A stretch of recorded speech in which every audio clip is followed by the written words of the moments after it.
Like here, these are smaller scale battles. You could easily apply small teams tactics, to a small scale battle.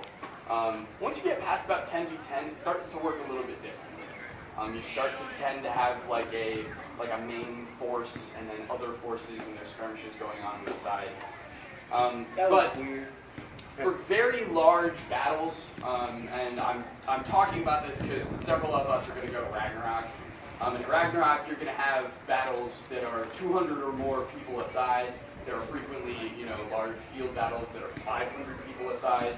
Those same tactics of I'm just going to do me, one person, run around the side and kill everybody. That doesn't work. So to start with, make sure you clearly understand what the objective of the battle is. Sometimes you literally just have hours where people just line up and it's infinite res and you just kill each other. That's just for fun. But if you have other games, it'll change how your tactics work.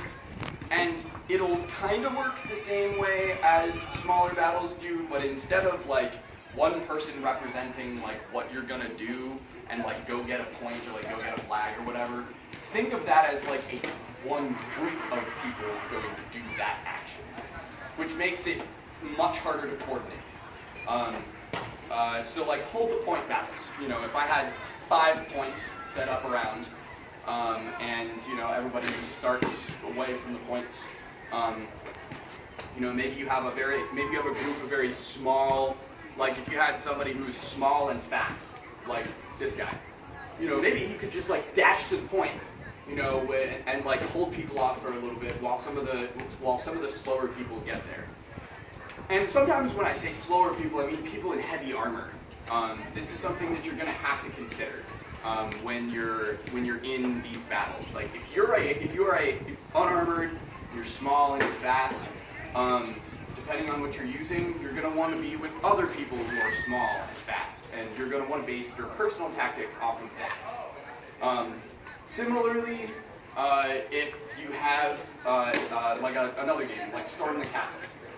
This would be you have an area set up that has entrances or one entrance. You're not that's not gonna function the same way in a small group with where there's a bunch of people with sword and board, a couple people with black sword, maybe some guy with a big goofy hammer. Maybe. So if you're doing that in a very large group, your tactics are going to change. So now I'm going to talk a little bit about the line fighting in these large battles. Instead of I can sort of jump up just me and distract a couple of people that are in front of me, or maybe I can do some actual work against the whole enemy team in a small scale game. You do not want to do that in a large scale battle, because chances are, no matter how good your defense is you're going to make that move and you're going to take 3 spears from this side and 2 spears from this side, because it's not just it's not the same thing. In this situation, spears and polearms are the workhorses. If you are a sword and board user, your job is to stay alive and protect your poles and be aware of what's going on in the other team's line. Even in a standard res battle, a single hole in your line could completely wipe you out. And that happens in smaller scale games. But imagine that instead as there's a hole about as wide as this, and a group of 30 guys in plate mail and big tower shields just decide, all right, this is it, and they punch through that hole and just decimate. That happens, and that's something that you wouldn't really see on a small scale, because if you punch through 2 guys, if it's just me and Johnny, and we punch through, well, there's only 2 of us. I can only fight a couple of people on either side of me at the same time. But if there's 30 people, punching through that hole, all of a sudden you're talking about actual war tactics. Another thing to remember about line fighting is you're not just fighting the person in front of you. If I'm fighting a team that has 5 people on it, I can see their whole team. I know exactly what they're all doing. But in a team of 200 people, I'm not just fighting the person in front of me and the people to his left and right. I'm fighting those 3 people, the 3 people behind them, and the 7 people on each side of them in both ranks. So you need to be aware of not just the people directly in front of you, but the people to their sides. And you can kind of take advantage of this because there's not a lot of people who've been trained in doing that. So let's say I'm fighting these people. I can, maybe I can stay in the line but step laterally and hit this guy way over here and come back. And as like a sword and board user, you want to be very careful of doing that. But you also want to be aware that that's a target over there. This is a target-rich environment for our Overwatch fans out here. So be aware of the changes in the dynamics of the fighting. Otherwise, you're going to take like a blindside spear to your gut, and you're going to be like, oh, I'm done for the day. Don't be ready for that. Be ready for all of that. So speaking of peripheral vision, a lot of times you'll see people who are making calls, and you don't know this person. I don't know you from Adam. I don't know you. If they're calling things out and people are listening, you should probably listen to them. Because if they have command of a battlefield, maybe they're a unit leader, maybe you're in a unit and your unit leader is following his instructions or whatever. If there's somebody on the battlefield giving orders, and not really giving orders, but calling shit out, that person is communicating with you. And a lot of times people will say all right, we're gonna push 3, 2, 1, and then go. Don't not, because if everybody's just well, I don't really know, just do it. And if you do it, and the person next to you does it, and the person next to him does it, then you're gonna be able to execute plans a lot better. But if you don't want to do that, if you don't want to be part of these big battle plan commands, this is your fun, have fun. But don't be like a sword and board user and step up to the line and sort of do some stuff and have a spearman next to you and then do some weird shit and get yourself killed because you also got the guy behind you killed. If you're gonna step up to the line and do that kind of stuff, go to the to the outskirts of the line so that you have the opportunity to do that and not get 5 people around you killed because, you're not really about the battle plan. Okay, that's fine. But remember that there are a lot of people who are about the battle plan. Be vocal with your team, communicate to your battlefield leaders. It could be that they're 100 feet that way and wearing a solid steel helmet and can't hear you. So if I call and I say, hey, and call down to that guy, don't turn because then you're gonna get killed. But if you call and keep calling and and you make this the norm that you this is what I'm gonna do, I'm gonna communicate, people around you will do it too. If you are fighting with a unit and the unit has a clear leader who is giving orders to the unit, you should probably go with your unit because they're making calculations and stuff based on how many people they have and what they have. So if your unit has a leader, follow your leader. If you're they're going to be following other leaders because that's what battlefield leaders do. And if necessary, the opposite will also happen. Other leaders will listen to them. Walking back from res, in the vein of communication. If you're walking back from res and there's some guys around you that you don't really know, talk to them. Be like, hey, we need some more over here. Hey, there's a hole over there. Be able to be aware of a large field. Be able to look and say, all right, there's a hole over there. I need to rush to fill that. Be like, hey guys, come on. Bring your friends with you. Don't just take off running.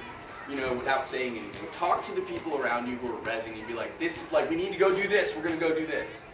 And a lot of times it'll work out in your favor. If you're an archer, and you see a side of a line is just getting absolutely decimated by pole arms, run over there and shoot them. Shoot them. if you're a spearman and you see a slot where, there's some shieldmen, walk up, be like, spear on your right, and just fill in the hole in the line. Communicate to the people around you. It's just more important in a larger field because there's so much going on that if you don't talk, nobody's going to know what you're doing. You're not going to know what anybody else is doing. Be willing to take the lead if you need to. If nobody's doing anything and your team is just getting slaughtered, be like, all right, I don't know if this is a good plan, but nobody else has any plans. If you don't feel, a lot of people don't feel confident taking the lead. Do something as simple as find a group of shieldmen that are rezzing or who are in combat and stuff, and be like, all right, guys, we're gonna do a shield charge in 10 seconds. We're gonna do a shield charge in 10 seconds. Get people on board with the plan. This is the. If you're gonna have these large scale battles and these large teams, even small groups doing something is just as effective as in a 10v10 one person being able to do something. If you've got somebody who's like Troy on your team, and he goes out and he messes up 3 of the guys on their team, cool. Now it's 7 on 10. But for a large-scale battle, you need a unit of people who's going to be able to do that and take out 30 of their. You need 10 guys who can take out 30 of their guys, and now it's a different game. Now you're not just one person. I can move my entire body, in perfect coordination most of the time. But if there are 10 people who can coordinate and put 30 of the other team in the dirt, that is more powerful than just fucking walking up to the line and playing whack-a-mole all day. So be willing to do that. I talked a little bit about flanking. You can flank, but you're going to have a lot more success if, again, you take a group with you. If you're light and agile and, no matter what you're using, get a couple other people. Be like, hey, we're going to go do this thing. And, I don't know, 9 out of 10 people will be like, sure, let's do it. Why not? And they'll go with you. And you'll do a thing, and, if you're not, with a unit, and your unit isn't doing anything, this is, it's a good way for you to contribute to the fight in a way that you're most powerful at. And that's sort of the point. You're going to see a lot of group maneuvers. Like I said about the thing where people are going in and busting that hole and the flanking. There are other group maneuvers to be aware of that really can only happen in these large scale battles, and they're executed by units who practice them. One of them is called a pulse charge, where there's multiple lines and this group of people will charge forward. Their forward line will slam into the enemy, push them back. Their second line will reach over them and throw some shots or reach through them with spears, and then the front line will pull back. They'll take a step forward and they'll do it again. And it's a very effective tactic to break shield walls. And you're going to see it at Ragnarok, but it's a tactic that is effective at breaking shield walls, and you need to know that it's going to be a thing so that you can learn how to counter it. One of the ways that you can counter it is turn that section of the line into a shark tank. So when they try to do that, you want to be careful how you do it, because you want to trap them, and people on both sides of your line need to be aware of what's going on. So if you split, let them in, and close around them, and you're prepared to make that move, you can annihilate them. But if you try to do that and you don't communicate, you're going to get a lot of people picked.